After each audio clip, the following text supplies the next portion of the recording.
Between the regularity and irregularity of meals, and the care and carelessness in which they are eaten, is all the difference between good and bad digestion, with all that this applies, and an irritable or comfortable frame of mind, with its train of good or bad consequences. For attaching to these meal times and meal ways are matters of both physiological and psychological significance. The due division of hours for business and for play, not confusing the two.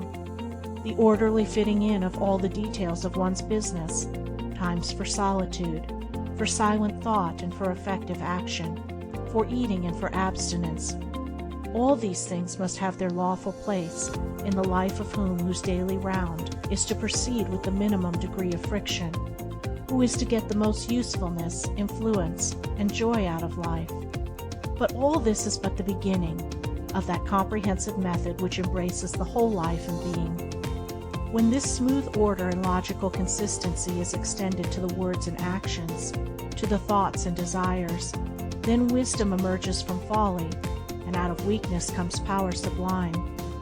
When a man so orders his mind as to produce a beautiful working harmony between all its parts, then he reaches the highest wisdom, the highest efficiency, the highest happiness. But this is the end, and he who would reach the end must begin at the beginning. He must systematize and render logical and smooth the smallest details of his life, proceeding step by step toward the finished accomplishment. But each step will yield its own particular measure of strength and gladness. To sum it up, method produces that smoothness which goes with strength and efficiency. Discipline is method applied to the mind. It produces that calmness which goes with power and happiness.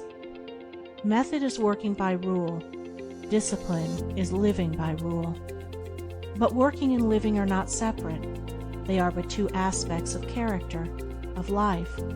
Therefore, be orderly in work, be accurate in speech, be logical in thought. Between these and slovenliness, inaccuracy and confusion, is the difference between success and failure, music and discord, happiness and misery.